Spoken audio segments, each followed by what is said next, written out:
Hi guys, welcome back to my channel. And I am sure कि अब इस time तक तो आपने बहुत सारी कट ऑफ की वीडियोस देख ली होंगी एसबीआई क्लर्क मेंस की।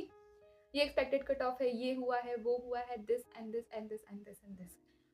सो तो मैं भी अपने कुछ व्यूज प्रेजेंट करना चाहती हूँ। तो एज ऑफ नाउ मैंने जब पेपर ख़त्म हुआ था तो शिफ्ट का एनालिसिस देखने के लिए कि कौन सी शिफ्ट कैसे आई थी, मैंने उसके लिए वीडियोस देखी। एंड आफ्टर दैट जैसे ही 12th की शिफ्ट ख़त्म हुई है, मैं जब यूट्यूब का होम पेज खोलूँ, like lot of videos regarding the S B I clerk means expected cut off this and this and this. So please first of all I just wanted to say कि please beware of this videos, क्योंकि कोई फ़ायदा नहीं है यार। देखो, ये मैंने सीख लिया था क्योंकि जब मेरा IBPS PO का था पेपर, ठीक है, तो प्री की जब लोग कट ऑफ प्रेडिक्ट कर रहे थे, दे वर सेइंग कि कट ऑफ हाई जाएगी, बहुत हाई जाएगी, लास्ट ईयर से भी हाई जाएगी। कितनी गई? 48, 48.5 इतनी गई थी।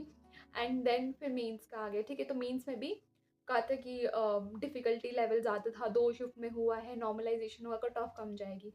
क्या हुआ? कट ऑफ ज़्यादा चली गई, ठीक है। फाइनल रिजल्ट आया जब भी बहुत सारी कट ऑफ्स की वीडियोस देखी थी। देखो, कट ऑफ आनी वही होती है जो आनी होती है। तुम किसी की कट ऑफ देख लोगे, दिल की तसल्ली दे दोगे, ठीक है, कोई फ़ायदा नहीं है, कोई भी फ़ायदा नहीं है। तुम आस ला के बैठ जाओगे कि हाँ भाई, इसने तो बोला कट ऑफ कम जाए, कट ऑफ कम जाएगी, मेरा तो हो जाएगा। तो प्लीज़ इन सब चीज़ों का ध्यान रखो। कोई फ़ायदा नहीं है कट ऑफ देखा।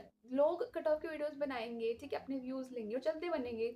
कौन पूछ रहा है जब रिजल्ट आता है उनसे कि भाई तुमने तो कट ऑफ इतनी बताई थी? कोई नहीं पूछता। हम खुद भूल जाते हैं कि हमने किसकी कितनी कट ऑफ की प्रिडिक्शन देखी थी। तो यही पॉइंट है कि कोई पॉइंट ही नहीं है कट ऑफ की वीडियोस देखने का। इट्स जस्ट कि you have given your best. तुम्हारी जैसी भी शिफ्ट आई थी, उस शिफ्ट के according you have given your best, ठीक है।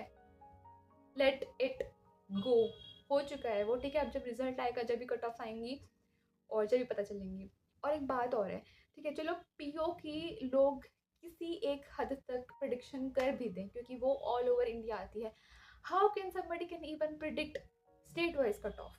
How can it is possible? So please इन सब चीज़ों में पढ़ने की कोई ज़रूरत नहीं है। ये जो टाइम है ना, इट्स वेरी वेरी प्रीशियस। तुम्हारा कोई सब्जेक्ट वीक है, practice it and make it stronger, ठीक है। क्योंकि फिर जैसे ही साइकिल शुरू हो जाएगी ना, एक के बाद एक एग्ज़ाम आते रहेंगे, there will be no time कि तुम कुछ प्रैक्टिस कर पाओ या कुछ कर पाओ। फिर तो तुम्हें बस मॉक्स देने हैं, प्रैक्टिस करनी है। तो इसीलिए ये जो अभी जो गैप मिला हुआ है, यूटिलाइज दिस गैप और अच्छे से जो तुम्हारा सब्जेक्ट वीक है उसको थोड़ा और स्ट्रॉन्ग करो। प्रैक्टिस है उसको प्रैक्टिस में रखो, चीज़ों को छोड़ो मत बीच में, ठीक है।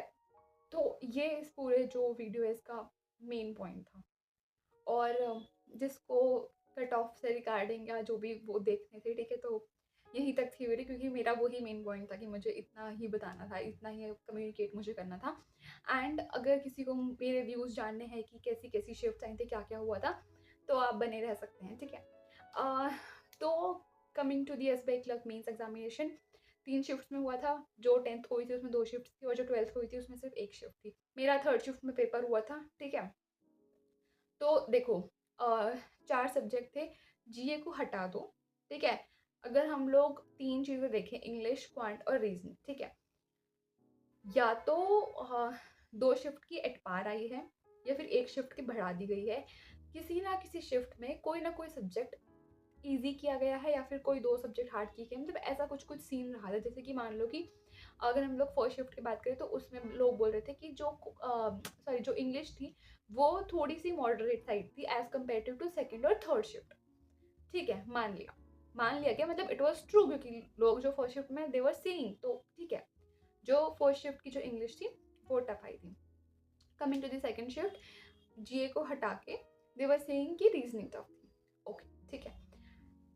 लाइक टफ से भी ज़्यादा I would like to say कि मॉडरेट साइड में थी as comparative to other 2 shifts, ठीक है। मेरी शिफ्ट में हमारी क्वांट टफ थी, ठीक है, क्वांट टफ थी और हमारी ये रीजनिंग की जो क्रिटिकल रीजनिंग आती है वो tough as comparative to first और सेकंड शिफ्ट, ठीक है। तो इन 3 जो सब्जेक्ट्स हैं इनमें तो ये कंपैरिजन है कि किसी भी एक शिफ्ट का एक सब्जेक्ट टफ किया गया है थोड़ा सा as comparative to other 2 shifts, ठीक है। And then coming to the GA part. So see GA में बहुत वेरिएशन था, ऑब्वियसली एवरीबडी नोज इट, ठीक है, क्योंकि जो सेकंड शिफ्ट की जीए थी which was like very tough, ठीक है। तो जो फर्स्ट और जो थर्ड शिफ्ट की थी वो कुछ कुछ एट पार थी, ठीक है। मैं बताती हूँ कि हम कैसे जज कर सकते हैं, ठीक है।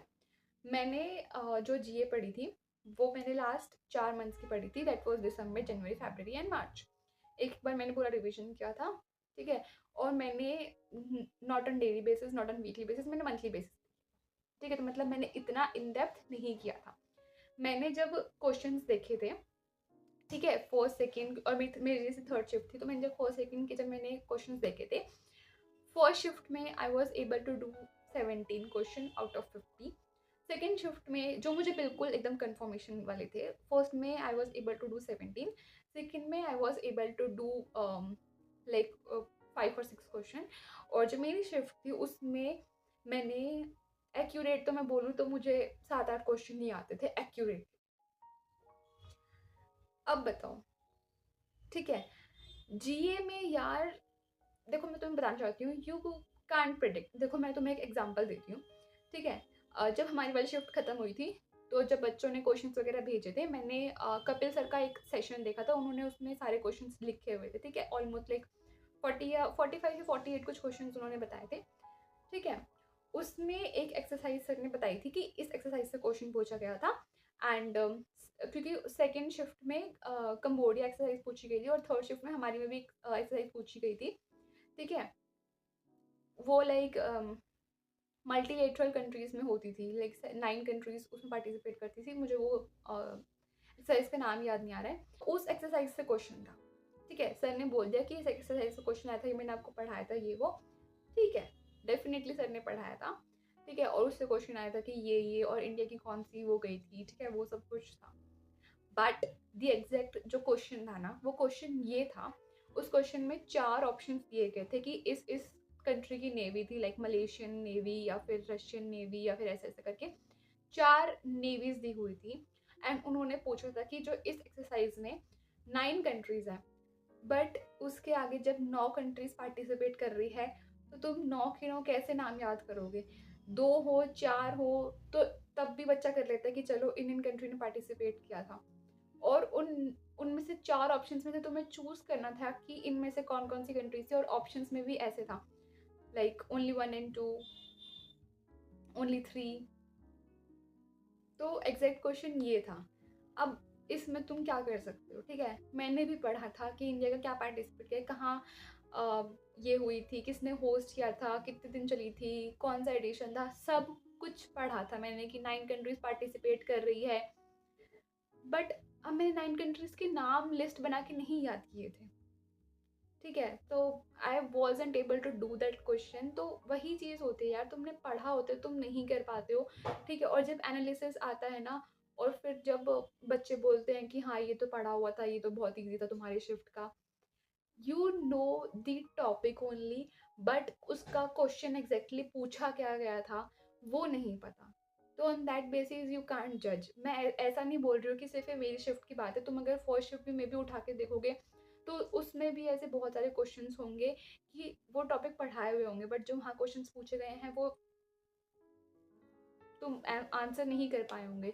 तो ये फ़र्क पड़ जाता है, अनलेस एंड अनटिल तुम खुद तीनों शिफ्ट बैठ के नहीं दे रहे हो, तुम नहीं जज कर सकते हो शिफ्ट को, और तुम नहीं एनालिसिस करते हो, और तुम कट ऑफ बता सकते हो जब तक तुम तीनों शिफ्ट में खुद बैठ के नहीं देखोगे कि एग्जैक्टली क्या वर्ड्स थे, क्या क्वेश्चन थे, एग्जैक्टली क्या पूछा गया था, डायरेक्ट क्वेश्चन था, स्टेटमेंट बेस्ड क्वेश्चन था।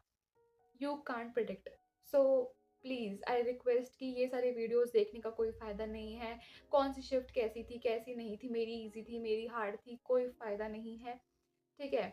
जो रिजल्ट आना है वो एसबीआई की तरफ से खुद ही आएगा, क्योंकि उनको ज़्यादा अच्छे से बेटर पता होगा कि किस बच्चे ने कितना कहाँ पे किस शिफ्ट में किया है। हमें तो उतना डाटा भी नहीं पता होता ना। हमने कुछ कुछ लोगों का सुन लिया, ये कर लिया, वो कर लिया। यूट्यूब पे तुम्हें कितने लोग मिल जाएंगे जो 1,40,000 लोग बैठे हुए सबने अपनी वीडियोस बना के डाली हुई, नहीं तुम्हें नहीं पता है। और सेकंड शिफ्ट की जीए नो डाउट बहुत टफ थी, मेरा थर्ड शिफ्ट में था, बट आई नो कि जो सेकंड शिफ्ट की जीए थी वो टफ थी, ठीक है। कि और मैंने बहुत सारी वीडियोस देखी यार बच्चों की कि जो सेकंड शिफ्ट में जो बच्चे बैठने के मतलब बैठे थे और उन्होंने पूरा 6 महीने का पढ़ा था, अच्छे से पढ़ा था एंड तब भी वो क्वेश्चन नहीं कर पाए थे, ठीक है। और जीए की वजह से आगे सेक्शन पे इफेक्ट पड़ा है, तो आई नो कि कैसा फील होता है। तो I am really sorry. And coming to the normalisation, normalisation देखो होना चाहिए, क्योंकि आई नो कितना बुरा लगता है, क्योंकि जब IBPS PO मेंस में मेरी शिफ्ट टफ थी और स्टिल हमारे मार्क्स काट लिए गए थे, इट फेल्ट वेरी बैड, ठीक है। तो देखो नॉर्मलाइजेशन होनी चाहिए, ठीक है। एक चीज़ और भी है कि जो शिफ्ट टफ आ गई है, ठीक है, और जो शिफ्ट ईजी आ गई है, तो ईजी वाले बच्चे बहुत ऑलरेडी आगे होंगे, नॉर्मलाइजेशन में कितने ही मार्क्स दे सकते हैं, I know, but we can't do anything for that. There is no formula, there is like no procedure shown कि हाँ किस प्रोसेस में नॉर्मलाइजेशन होती है, किस में नहीं होती है, कोई नहीं बता सकता ये चीज़, ठीक है।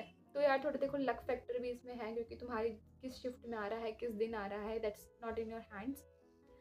So let's hope for the best. और बहुत बुरा लगता है, जैसे कि अब मेरे तो जैसे ही फर्स्ट सेकंड अटेम्प्ट्स की थे, अब जो लोग बहुत सालों से तैयारी कर रहे हैं, 3-4 साल हो चुके हैं, और उनके लिए फिर ये हो कि अब वापस से रीस्टार्ट करना पड़ेगा न्यू साइकिल। बहुत बुरा लगता है, बहुत ज़्यादा बुरा लगता है, ठीक है। बट कोई और ऑप्शन भी नहीं है, कोई और ऑप्शन हो तो हम वो कर सकते हैं, बट फिलहाल let's focus on the another cycle, let's focus on RRB examination. So yes, this is all for this video. So मिलते हैं नेक्स्ट वीडियो में, और प्लीज़ अपने थॉट्स कमेंट डाउन करना कि what do you think regarding all these things, ठीक है। और आप अगर मेरी बात से एग्री करते हैं like this cut off and prediction, तो please do comment in the section and I will be reading and replying to all of you. So yeah, this is all for this video. मिलते हैं next video में, till then take care and bye bye.